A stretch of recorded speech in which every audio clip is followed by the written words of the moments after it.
Just a quick video on how to replace the feet on a Dell Optiplex 7010 small form factor. These steps should apply to a wide variety of other Dell PCs as well, so if you're not certain what you have, it should still be fine. And I do have these feet for sale on my eBay store if you need them.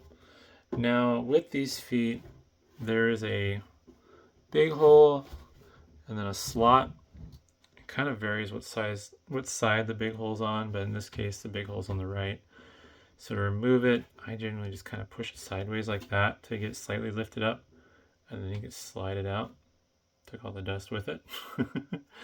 But if you're missing it like this, then the easiest way to reinstall is you start by feeding the foot in.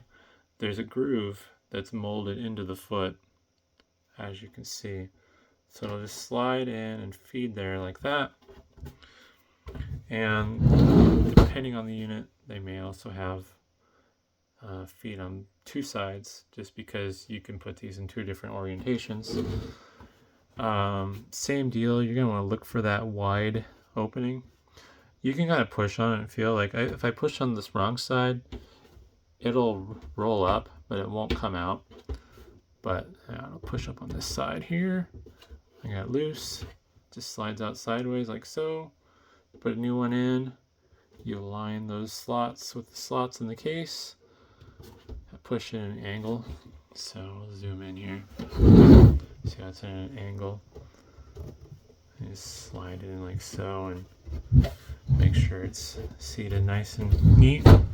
And yeah, pretty simple. So hopefully it's helpful, and thanks for watching.